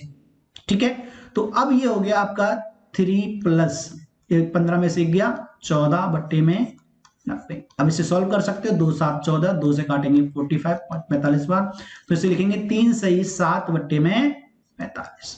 तो मेरे ख्याल से ये क्वेश्चन आपके समझ में आ गया। चलिए क्वेश्चन और लेते हैं इसी तरह का। हमने लिखा 2.27 और इस पर है आपका 7 पे बार। ठीक है, उसके बाद अब इसे सॉल्व करने के लिए क्या करेंगे, पहले अलग अलग करो, 2 + 27 पे बार पॉइंट में। अब इसे सॉल्व करेंगे तो 2 प्लस, अब पूरा लिखेंगे 27 माइनस करेंगे जिस पर बार नहीं है 2, अपॉन में क्या लिखेंगे, जितने पर बार नहीं है उतने बार 9, सॉरी जितने पर बार है उतने बार 9, तो एक अंक पे बार है 9 लिखेंगे, एक अंक पे बार नहीं है तो 0 लिखेंगे। ठीक है, अब इसको सॉल्व कर लेंगे। 2 + 27 में से 2 गया 25/90, काट देंगे 5 से, 5 × 5 = 25, 5 × 1 = 5, 5 × 8 = 40, तो ये हो जाएगा 2 सही 5/18। मेरे ख्याल से ये क्वेश्चन समझ में आ गया होगा। एक क्वेश्चन और लेंगे हम बार का, क्योंकि यहाँ पर ये क्वेश्चन अच्छा है, तो इसमें एक टाइप और बना देते हैं हम। इसमें टाइप 2 हो चुके हैं, अब हम बात करेंगे टाइप 3 की। पहले टाइप 2 का एक क्वेश्चन आप करके हमें बताइएगा, ये रहेगा आपका HW होमवर्क में। ठीक है, आपको बताना है 7.35 और इस 5 की बार है। ठीक है, चलिए अब बात करते हैं हम अगले टाइप की, और अगला टाइप होगा हमारा टाइप थर्ड। कौन सा टाइप होगा? Type third. अब टाइप थर्ड में हमने क्या बनाया हुआ है? टाइप थर्ड में आपको क्या दिया हो जाएगा, जैसे कि उसने लिखा 0.2576। अब उसने लास्ट के 2 अंकों पे बार दिया और 2 अंक छोड़ दिए। अब इसे कैसे सॉल्व करेंगे? तो इसमें तो प्लस वाला कुछ है नहीं है, तो सीधा पूरा मान लिखेंगे पहले 2576, माइनस करेंगे जितने पर बार नहीं है यानी 25, अपॉन में क्या लिखा जाएगा? आपको पता होना चाहिए कि जितने अंकों पर बार है उतने बार 9, तो 2 अंकों पर बार है तो 2 बार 9, कितने अंकों पर बार नहीं है? 25, यानी 2 अंकों पर बार नहीं तो 2 बार 0। अब इसे सॉल्व कर लेना। 6 में से 5 गया 1, 7 से 2 गया 5, यहां रह जाएगा आपका 2551 अपॉन में 9900, इतना छोड़ दीजिएगा, ये सॉल्यूशन है। ठीक है, एक और क्वेश्चन लेते हैं अलग अलग टाइप के, जैसे कि 7.123 और 23 पे बार है, तो ठीक है कोई दिक्कत नहीं है। 23 पे बार है तो क्या होगा? 7 प्लस 123 पॉइंट में और 23 पे बार, ऐसे लिखेंगे। अब इसे सॉल्व करेंगे तो 7 प्लस पूरा लिखेंगे 123, माइनस करेंगे जिस पर बार नहीं है 1 पर, अपॉन में कितने पर बार है? 2 पर, कितने पर बार नहीं है? 1 पर बार नहीं है तो 1 बार 0, तो इसके लिखेंगे 7 प्लस 123 में से 1 गया तो 122 बट्टे में 990। कटे तो काट सकते हैं आप वैसे 2 से, 2 छिंग 12, 2 1 तो 2 से काटेंगे 2 8, 2 चौक 8, 2 9 18, 2 5 10, तो इसे लिखेंगे 7 सही 61 बट्टे में 495। मेरे ख्याल से ये अब चीज आपको समझ में आ गई होगी। अगर आ गई होगी तो अब आपको एक क्वेश्चन देते हैं, आप उसका आंसर बताइएगा। होमवर्क में रहेगा आपके लिए क्वेश्चन। आपको होमवर्क में क्वेश्चन दिया गया है, इसका आंसर आपको बताना है 5.0237 और 37 पे बार है, इसका आंसर क्या होगा ये आपको बताना है। तो विभाज्यता के जो नियम हैं आज हम इनमें चर्चा करेंगे। विभाज्यता के नियम में सबसे इंपॉर्टेंट टॉपिक है ये दोस्तों। सरलीकरण हर एक में, कैलकुलेशन हर एक में करनी पड़ेगी। कोई भी क्वेश्चन गणित का लगाएंगे तो उसका मतलब ये बहुत जरूरी है आपके लिए जानना। और विभाज्यता के नियम को हमने बहुत ही आसान बनाया है, आप देख रहे होंगे इस तरह से हमने फॉर्मेट किया हुआ है। इसका मतलब ये है कि जहां आप कई एक तरीके याद कर देते थे, वहां सिर्फ ये 4 तरीकों के आधार पर आप इसको अच्छे से समझ सकते हैं। दोस्तों बहुत ही आसान हमने आपके लिए बनाया है गणित को, और गणित की हमने यहाँ पर सीरीज शुरू कर दी है। इससे पहले हम 3 लेक्चर जा चुके हैं, आज लेक्चर हमारा ये चौथा है। यहाँ पर हमारा कौन सा लेक्चर है? ये चौथा लेक्चर है। ठीक है, यहाँ पर लेक्चर लिखना थोड़ा बाय मिस्टेक छूट गया है। और 3 लेक्चर अगर आपने अभी तक नहीं देखे हैं तो आप चैनल की प्लेलिस्ट में चले जाइएगा, वहां पर आपको मिलेगा math complete course. Complete course जो मैथ का है उसमें आप देखेंगे तो सारी वीडियो क्रम वाइज पढ़ी है, लेक्चर उस पर लिखे हुए हैं। आप एक लेक्चर, लेक्चर 2, लेक्चर 3 करके आप आगे देखते जाइएगा, बहुत ही आसान होगा आपके लिए। और आज की जो वीडियो है वो आपके लिए बहुत ही इंपॉर्टेंट है, क्योंकि विभाज्यता के जो नियम हैं वो प्रत्येक को आना गणित में बहुत ही अनिवार्य है। दोस्तों टाइम को वेस्ट ना करते हुए स्टार्ट करते हैं कि हम विभाज्यता के नियमों को पढ़ेंगे कैसे। तो चलिए बात करते हैं विभाज्यता के नियम की। देखिए जैसा कि आप देख रहे हैं विभाज्यता के नियम, तो सबसे पहली चीज जैसे आप देख रहे हैं 2 से विभाजित होने का नियम, फिर हम पढ़ेंगे 4 से, फिर पढ़ेंगे 8 से। ये क्यों पढ़ेंगे ऐसे? क्योंकि ये एक ही पैटर्न पर आधारित है, इनमें एक ही जैसा रूल लगता है इसलिए। तो 2 में क्या रूल लगता है? 2 में अगर किसी संख्या का लास्ट अंक यानी इकाई अंक 2 से कट जाएगा तो वो संख्या 2 से कट जाएगी, और नहीं कटेगा तो वो संख्या 2 से नहीं कटेगी। जैसे इसका इकाई अंक कितना है? 4, काट दो 2 से कट जाएगा, यानी ये संख्या 2 से कट जाएगी 584। ये 2 है इसका इकाई अंक, तो 2 से 2 से कट जाएगा, 2 1 2, यानी ये भी संख्या 2 से कट जाएगी। 30 अगर देखें तो 7 2 से नहीं कटेगा, क्योंकि यहाँ पर 2 3 6 एक शेष बचेगा, इसलिए ये संख्या 2 से नहीं कटेगी।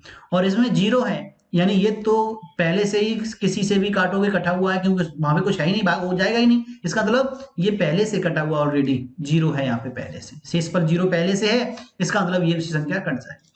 या फिर आप ये भी कह सकते हैं किसी संख्या के अंत में 0 2 4 6 8 इनमें से कोई संख्या आती है तो वो संख्या 2 से कट जाएगी। तो 2 का सिंपल था। अब 4 का समझिएगा, यहीं पे 4 में क्या होगा, जिस तरह से आपने 2 में पीछे का 1 अंक देख रहे थे, इसी तरह से 4 में पीछे के 2 अंक देखेंगे, सिर्फ 2 अंक ये आप देख रहे होंगे। जैसे अगर हम 312 की बात करें तो 12, 52 24 की बात करें तो 24, 54,214 की बात करें तो 14 में, और 78,560 में बात करें तो 60 में भाग देके देखेंगे, सिर्फ लास्ट के 2 अंक। संख्या कितनी भी बड़ी हो, लो हमने संख्या लिख दी ये। अब इसमें लास्ट के 2 अंकों में देख लो, 4 का भाग, 4 8 32 कट गया, यानी ये संख्या पूरी इतनी बड़ी सारी संख्या किससे कट जाएगी, ये आपकी 4 से कट जाएगी।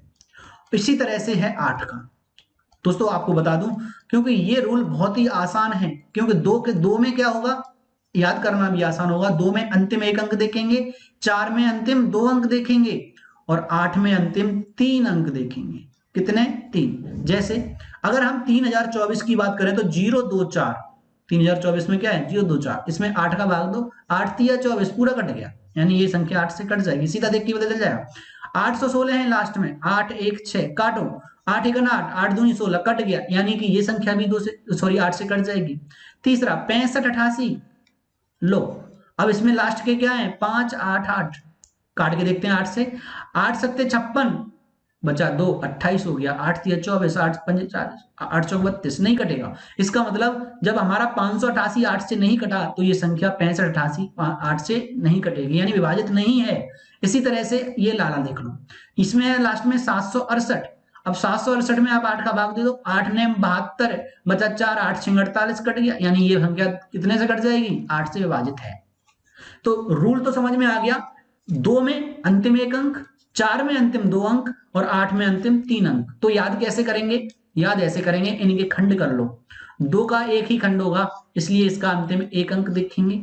4 का खंड हो जाएगा, 4 अगर इसके खंड करेंगे तो 2 गुणा 2, इसमें खंड कितने हुए, 2 खंड, 2 खंड हुए, इसीलिए इसके अंतिम 2 अंक देखेंगे। ठीक है, इसी तरह से 8 में, 8 के अगर हम देखें तो क्या करेंगे, 2 गुणा 2 गुणा 2, इसका मतलब इसके 3 खंड हुए, इसलिए इसके अंतिम 3 अंक देखेंगे, और अगर उन अंतिम 3 अंकों में भाग चला गया तो वो संख्या 3 से कट जाएगी। समझ में आ गया होगा। चलिए अब बात करते हैं नेक्स्ट। तो चलिए, जिस प्रकार से हमने देखा 2 का, 4 का और 8 का, अब देखेंगे हम 3 का और 9 का। बहुत ही आसान है, 3 और 9 एक ही पैटर्न पर आधारित है। क्यों, देखिए सबसे पहली बात यह है कि 3 और 9 में एक ही पैटर्न कौन सा लगता है, अंकों का योग। जैसे यहां पर इसको हम लिख लेते हैं अंकों का योग, और अपॉन में 3। 9 का क्या होगा, वही सेम, अंकों का योग अपॉन में 9 का है तो अपॉन में 9, बस इतना सा अंतर है। अगर अंकों का योग 3 से कट गया तो वो संख्या 3 से कट जाएगी, अंकों का योग 9 से कट गया तो संख्या 9 से कट जाएगी। ये तो आपने लिखा हुआ देखा। इसकी ट्रिक भी बताऊंगा मैं कि हमें योग नहीं करना पड़ेगा, बिना योग के हम डायरेक्ट छोटा कर लेंगे, तो वो भी देखेंगे हम कैसे। तो सबसे पहले हम इन चीजों को समझते हैं। तो अंकों का योग, अगर हम इसमें 52 17 5 2 1 7 को जोड़ेंगे तो 5 और 2 7 और 1 8 7 15, और 15 बटे में अगर हम 3 कटेंगे तो 3 5 15, यानी पूरा पूरा कट गया। अगर पूरा पूरा कट जाता है तो वह संख्या भी 3 से कट जाएगी। तो 52 17 क्या है, 3 से कटने वाली संख्या है। चलिए 85 33 देखते हैं। 8 5 13 और 3 17, 17 और 3 21, 8 5 13 और 3 16 और 3 19, सॉरी, तो 19 अगर हम काटें 3 से तो नहीं कट रहा, 3 18, 1 बच गया, इसका मतलब ये संख्या 3 से नहीं कटेगी। उसके बाद आता है 72,594, अगर इनका योग करें तो 7 और 2 9 5 14, और 9 23 और 4 27 बट्टे 3 करो, 3 ने 27 कट गया, तो ये संख्या 3 से कट जाएगी। इसी तरह से 15,384 है, तो 5 और 1 6 और 3 9 और 8 17 और 4 21, और अगर हम 21 को 3 से काटेंगे तो कट गया, यानी ये संख्या 3 से कटने वाली है। तो एक संख्या थी जो 3 से नहीं कट रही थी, हम समझ गए 3 का नियम क्या है। अब इसकी ट्रिक क्या है, अब देखिए ट्रिक ये है, आप कोई सा भी उठा लेना, जैसे 5 2 1 7। अब इसमें ये देख लो कि कहीं 6 9 3 के पहाड़े में जो आता है 3 1 3 3 2 6 3 3 9 3 4 12, ये जोड़ करके अगर बन गया तो उसे छोड़ दो। जैसे अगर हम यहां पर देखें 5 को 1 चाहिए 6 बनने के लिए, तो 5 और 1 6 काट दिया, तो हमारा 7 और 2 9 रह गया, सीधा सीधा बन गया। इसका मतलब ये संख्या कट जाएगी। इसी तरह से हम देखते हैं ये 7 2 5 9 4 जो अभी आपने किया था। अब इसको आपको क्या करना है, 7 को कितना चाहिए 9 बनने के लिए, 2 चाहिए, तो 7 और 2 9 कट जाएगा 3 से, क्योंकि 3 के मल्टीपल बनाने हैं। 9 सीधा कट जाएगा, 5 और 4 9 कट जाएगा, यानी ये सारे कट गए। अगर हम देखें 85 33, ठीक है, तो अभी यहाँ पे 8 और 5 13 हुआ, तो अब यहाँ पर तो 13 को तो बन नहीं रहा, कोई अगर नहीं बन रहा है तो हमें सीधा ऐड कर लेना। समझ गए? तो चलिए ऐसी तरह से हम 9 को देखते हैं। जैसे 9 में आया क्या 648, ठीक है, कितना आया 648। अगर 648 आया तो देखो 9 से भाजित होने का नियम है अंकों का योग, 6 और 4 10 और 8 18, 648 में अंकों का योग 18, बट्टे में 9 कट गया, इसका मतलब 648 संख्या कट जाएगी। अगला आया 25 92, अगर हम इनको जोड़े 2 और 5 7 और 9 16 और 2 18, ये भी 18 हुआ, तो 18 बट्टे में अगर 9 करेंगे तो ये भी कट जाएगा, इसका मतलब 25 92 भी संख्या कट जाएगी। अगला आता है 5 6 8 9, तो इसको जोड़ेंगे अगर हम 5689 कटेगी कि नहीं, तो 5 और 6 11, 11 और 8 19, 19 और 9 28, 28 अगर हम 9 से काटे तो नहीं कटता, इसका मतलब ये संख्या 9 से नहीं कटेगी। और अगली संख्या देखो बड़ी इसलिए लिखी है क्योंकि इसका ट्रिक भी बताएंगे। तो पहले हम जोड़ते हैं, उसके बाद 2 और 5 7 और 6 13 और 9 22 और 8 30 और 7 37, 37 और 4 41 और 4 45, अगर 45 देखें तो 9 से कट गया, 9 पंजे 45, इसलिए ये संख्या भी 9 से कट जाए। लेकिन अगर देखा जाए तो ये संख्या बहुत बड़ी है, कौन सी संख्या, संख्या क्या है, अभी इसको हम एक ट्रिक के फॉर्म में समझते हैं कि इसकी ट्रिक कैसे होगी, जस्ट 1 मिनट में देखिए। जैसे संख्या है 25 698 744, ठीक है, यही तो है। अब ये हमारे पास 2 है, हमें 7 चाहिए, अगर कहीं मिल गया तो 2 और 7 9 हो गया, नहीं 9 9 बनाने हैं। 5 को 4 चाहिए, 5 और 4 9 बन गया, 9 अकेला है बन गया। अब ये 3 रह गए, इनको जोड़ लो, 6 और 4 10 और 8 18 है, 8 और 6 14 4 18, 18 9 से कटता है, इसलिए संख्या भी कट जाएगी। तो मेरे ख्याल से आपको 9 का भी समझ में आ गया होगा। अगर आपको समझ में आ गया है तो आपको बताने हैं 3 और 9 से ये संख्याएं कटेंगी। 3 से कटने के लिए हमने पहला क्वेश्चन आपसे पूछ रहे हैं, क्या, यहां पर लिख देता हूं आपके लिए पहला क्वेश्चन होमवर्क में, आप बताएंगे 7 3 5 4 1 2, ठीक है, और 2 पीछे लिख लो, ये है संख्या आपकी, ठीक है, 73 54 12 2, ये संख्या 3 से कटेगी कि नहीं कटेगी। दूसरा 9 से कटने वालों में क्वेश्चन है 5 1 4 7 9 लिखा है 2 6, ये संख्या आपको बतानी है कि क्या ये संख्या आपकी 9 से कट जाएगी। चलिए अब चलते हैं आगे के टॉपिक, ठीक है। तो अगला टॉपिक है हमारा 5 से विभाजित होने के नियम में देखो, जो एक साथ एक तरीके के पैटर्न पर आधारित थे, 2 4 8 3 और 9। अब बात करते हैं कि 5 और 6, वैसे तो अगर देखा जाए तो 5 और 10, यहां पर 5 और 10 लिख लेता हूं, 6 का करा दूंगा और 5 के बाद 10 का यही करा दूंगा, ठीक है, 5 और 10 का। 5 से विभाजित होने का नियम सिंपल है, अगर संख्या के अंत में 0 या 5 आता है तो वो संख्या 5 से कटेगी, अन्यथा नहीं कटेगी। समझ गए? अगर संख्या के अंत में क्या है 0 या 5, तो आप बताइए कौन सी संख्या ये कट जाएगी, बिल्कुल कट जाएगी, क्योंकि 0 है, इसमें 5 है अंत में तो कट जाएगी इकाई अंक में। इकाई अंक में 8 है, नहीं कटेगी, क्योंकि क्या चाहिए 0 और 5, इकाई अंक में 0 है, कट जाएगी, तो 5 से समझ गए। अब 10 का बता देते हैं, यहीं पे 10 का क्या है, 10 केवल जब अगर शून्य आएगा लास्ट में, अगर इकाई अंक, क्या इकाई अंक अगर शून्य होगा तो ही वो संख्या 10 से कटेगी। एग्जाम्पल के लिए 3 4 8 7 0 कट जाएगी, 3 5 1 4 9 नहीं कटेगी, 2 1 8 0 कट जाएगी। समझ गए? तो 0 आएगा तो 10 से कट जाएगी, नहीं आएगा तो नहीं कटेगी।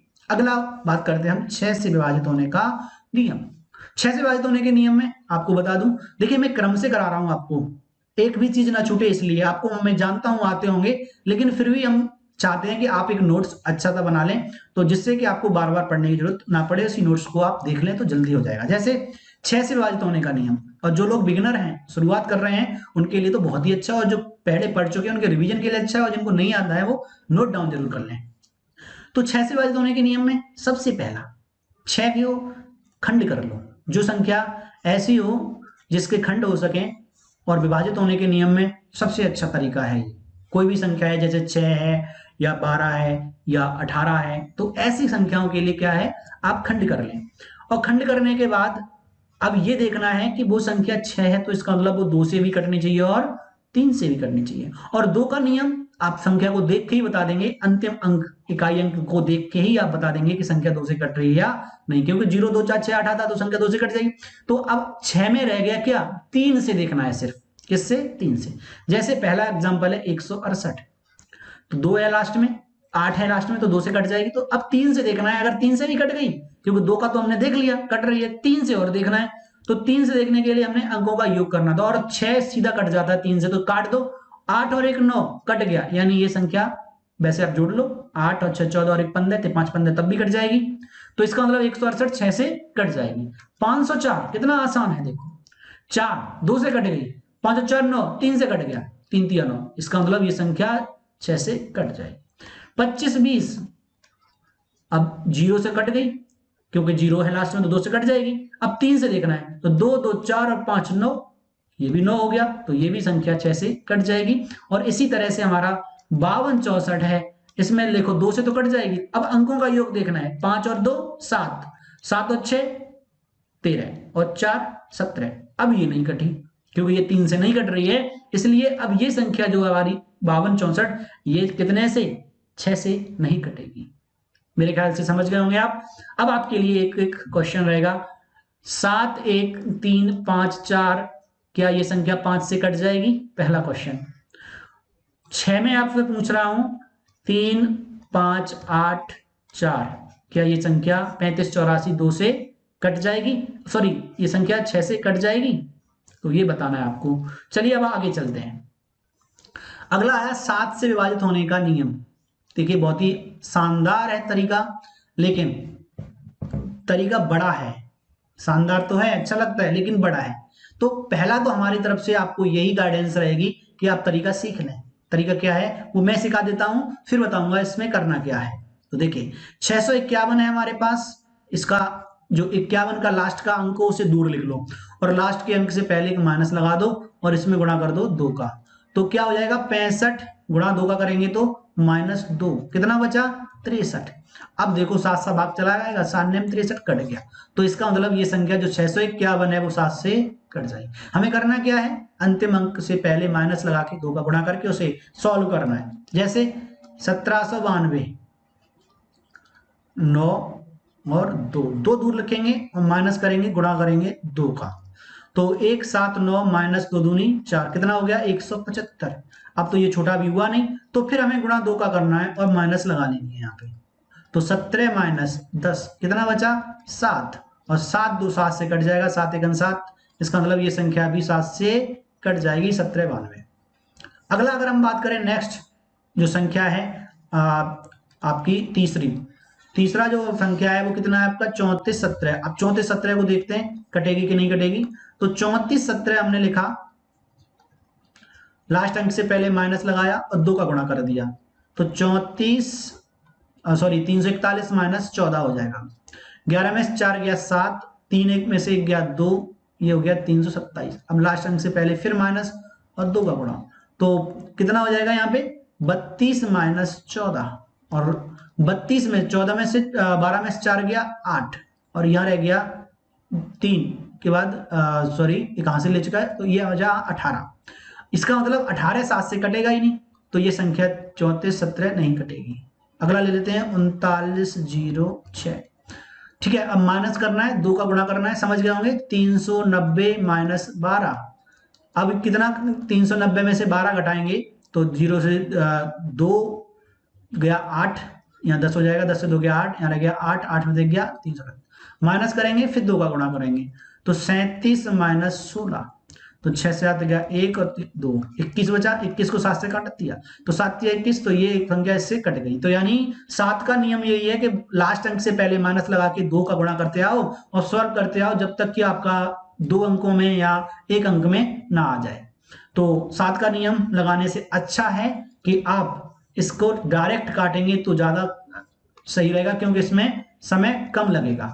ठीक है, तो आप क्या करें, इसे डायरेक्ट भाग दें, इसीलिए हमने 7 का और 10 का हमने बता चुके हैं इससे पहले के में। तो आप देख रहे हैं इसमें लास्ट में 0 है, कट जाएगा, इसमें लास्ट में 8 है तो नहीं कटेगा, इसमें लास्ट में 5 है तो नहीं कटेगा, 10 वाला सिर्फ लास्ट में 0 है तो कटेगा, तो फर्स्ट और लास्ट ही कटेंगे। ठीक है, चलिए आगे चलते हैं।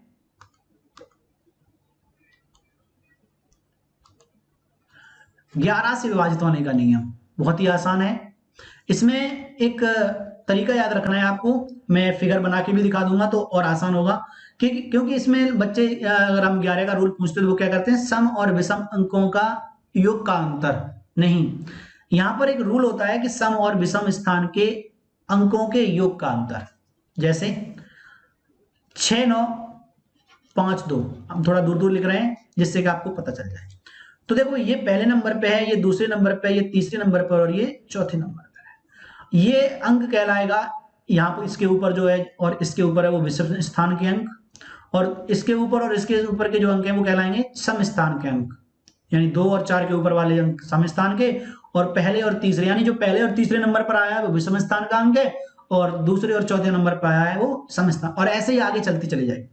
तो हमें करना क्या है, एक फिगर बनाना है। देखो इस तरह से जो संख्या लिखी है इसके ऊपर इस तरह से एक छोड़ के एक पकड़नी है, आगे और होती तो ऐसे पकड़ते हैं ऐसे। अब देखो जो जिन पे आपने वो बना दिया, इन दो संख्याओं को बना दिया, तो इन दोनों को योग करो, 6 और 5 11, माइनस जो बच गई उनका 9 और 2 11, और 11 माइनस 11 क्या, 0। तो जो घटाने के बाद सम स्थान के अंकों का योग और विषम स्थान के अंकों के योग को घटाने के बाद आपका या तो 0 बचे या 11 बचे या 11 से कटने वाली कोई संख्या 22 33 इस तरह का बचता है, तो वो संख्या 11 से कट जाएगी। ठीक है, चलिए हम बात करते हैं अगले की। जैसा कि आप देख रहे होंगे स्क्रीन पे, हमने 69 52 कर लिया है, और इसके बाद आता है आपका 48 664। तो इसको देखते हैं 48 664। ठीक है, वही तरीका फिर से इस तरह से भी आप लगा सकते हैं, नीचे से एक हमें एक अंक छोड़ के लेना है, यहां से ये और ये, तो 4 और 6 10 और 4 14, तो 14 हो गया, माइनस 8 और 6 14, तो 14 माइनस 14 क्या हुआ, 0। इसका मतलब ये संख्या कैसी है, 11 से डिविजिबल, यानी 11 से कट जाएगी। इसी तरह से अगर हम अगली संख्या की बात करेंगे 84 52 84 562, देखिएगा 84 562। ठीक है, अब देखो एक अंक छोड़ के पकड़ना है ऐसे, तो 8 5 13 और 2 13 और 2 15, माइनस 6 और 4 10, 15 में से 10 गया 5, और 5 11 से कटेगा नहीं, इसलिए 84 562 जो संख्या है वो 11 से नहीं कटेगी। अगला अगर हम बात करें नेक्स्ट, आप देख रहे हैं अगले में मतलब आपको ये समझना है, बहुत ही सिंपल है, 7 2 9 9 6 0। सिर्फ वही तरीका अपनाना है, क्या, इस तरह से नीचे बनाते जाओ, इस तरह से एक छोड़ के, अब आगे है ही नहीं है तो छोड़ दो। अब जो जो आपने पकड़े हैं ये और ये, इनको योग कर लो पहले, 7 और 9 16, 16 और 6 22, ये हो गया 22, माइनस 9 और 2 11, 2 और 9 11 और 0 11 ही रहेगा, और 22 में से 11 गया 11 बचा, इसका मतलब 11 बचता है या 11 से कटने वाली संख्या या 0 बचता है तो वो संख्या 11 से कट जाएगी, तो इसका मतलब ये भी कट जाएंगी, तो ये कटने वाली थी और ये 11 से ना कटने वाली है। अब आ जाता है 12 वाला। 12 को हमने बताया था खंड करने हैं, कैसे, 3 गुणा 4, 3 चौक 12, ये 3 गुणा 2 नहीं करना है, 3 गुणा 4, 2 2 के एक साथ लिखने हैं, 3 3 के एक साथ। अब सबसे पहली बात यह है कि इसमें हमें 3 का नियम देखना है और 4 का, और 4 का नियम सबसे आसान होता है, लास्ट के 2 अंक देख लो, अगर आपके कट रहे हैं तो वो संख्या आपकी कट जाएगी 4 से। तो लास्ट के जैसे 648 है, 648 को हमने देखा लास्ट के 2 अंक 4 से कट रहे हैं, 4 1 4 4 2 8 कट गया। अब हमें ये देखना है कि 3 से कटेंगे कि नहीं, तो 3 से कटने का नियम होता है अंकों का योग जिसमें 3 से कटना चाहिए, तो 6 और 4 10 और 8 18 18 तिछक 18, यानी 18 किससे 3 से कट जाएगा, और ये 48 4 से कट जाएगा, इसका मतलब दोनों रूल फॉलो हो रहे हैं, तो इसका मतलब 648 संख्या 12 से कटने वाली है। इसी तरह से 90 72 है, लास्ट के 4 से कट जाएगी, 4 1 4 4 से काटेगा, 4 एकन 4 बचा 3, 4 अट्ठे 32। इसका मतलब 4 से तो कट रही है, अब 3 से और देख लें तो 9 तो कट ही जाता 3 से, 7 और 2 9, यानी 9 9 18 हो गया योग, 3 से कट जाएगा तो ये संख्या 12 से कट जाएगी, तो ये भी कट जाएगी और ये भी कट जाएगी। अगर हम बात करें बाकी की जो संख्याएं रह गई हैं उनकी, तो अगली ले लेते हैं हम 1976। कौन सी? 1976। 1976 में पहले लास्ट का देखें, 4 से कट जाएगा। अगर 4 से नहीं कटता है तो हम वही छोड़ देंगे, क्योंकि वो पंक्ति 4 से नहीं कटी तो 12 से कैसे कटेगी, या 3 से नहीं कटी, 1 से नहीं कटी तो नहीं कटेगी, और दोनों से कट रही तभी कटेगी बस। तो 4 एकन 4, 4 नेम 36, 4 से तो कट रही है, क्या आप 3 से कटेगी तो 9 तो कट जाएगा सीधा, 7 और 6 13 और 1 14, 14 हमारा 3 से नहीं कटेगा, इसीलिए 1976 वो संख्या है वो किससे? 12 से नहीं कटेगी। अगला देते हैं 81648। अब इसमें क्या है? 48 लास्ट का, 4 से तो कट जाएगा। अब 9 का नियम देखते हैं, तो 9 में देखो 6 तो कट ही जाता है 3 से, सॉरी 9 से काटना है, तो सॉरी 3 से काटना है, तो 6 से कट जाएगा 3 से। अब रह गया आपका 8 और 4 12, 12 भी 3 से कट जाएगा। अब रह गया 8 और 1 9, 9 भी 3 से कट जाएगा। इसका मतलब ये संख्या 3 से भी कट गई और आपकी 4 से भी कट गई, तो ये संख्या भी 12 से विभाजित हो जाएगी। तो दोस्तों ये थे विभाज्यता के नियम। आगे के जो 13 के हैं, 17 के, 19 के हैं, वो 7 की तरह बड़े हैं, तो इसका अच्छा यही है कि वो सीधे डायरेक्ट काट लिए जाएं। दोस्तों मैंने कोशिश ये की है कि आपको अच्छे से समझ में आ जाए। अगर नहीं समझ में आया तो कमेंट करके जरूर बताइए कि आपको समझ में नहीं आता है, और अगर आपको समझ में आ गया है तो आप कमेंट नहीं करेंगे तो हम समझ जाएंगे कि आपको समझ में आ गया। अगर नहीं आता तो कमेंट जरूर करिएगा। तो चलिए अब मिलते हैं आपके साथ नेक्स्ट लेक्चर में।